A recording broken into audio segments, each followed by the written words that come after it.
இப்போ நான் brownie try பண்ணியிருக்கேன். ப்ரௌனிக்கும் கேக்குக்கும் என்ன வித்தியாசம்னு எனக்கு சத்தியமாக தெரில. என் பொண்ணு அதான் எனக்கு கலாய்ச்சிட்ருக்கா. ஆனால் இட்லி சட்டியில் பாருங்க. ஸோ இது ராகி, அப்புறம் வீட்டு சர்க்கரை, வேற என்ன சர்க்கரை போட்டேன். அதுக்கப்புறம் கொக்கோ பவுடர், பேக்கிங் பவுடர் எல்லாம் போட்டுட்டு இப்போ ஸ்டீம் பண்ண போகிறேன். ஸோ பாருங்க, இப்போ கேஷ்யூ அப்புறம் அங்கங்கே சாக்லேட்லாம் நான் போட்டு ஜஸ்ட் ஐ ஹாவ் கம்ப்ளீட்டட். இப்போ இது எப்படி வரப்போகுதுன்னு எனக்கு தெரில. But still let us wait. எப்படி வந்தாலும் அவளுக்கு தள்ளிடுவேன், நான் சொல்ல மாட்டேன்.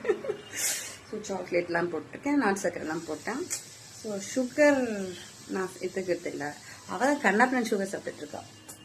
சரி, எனிவே இது எப்படி வருதுன்னு பார்க்கலாம்.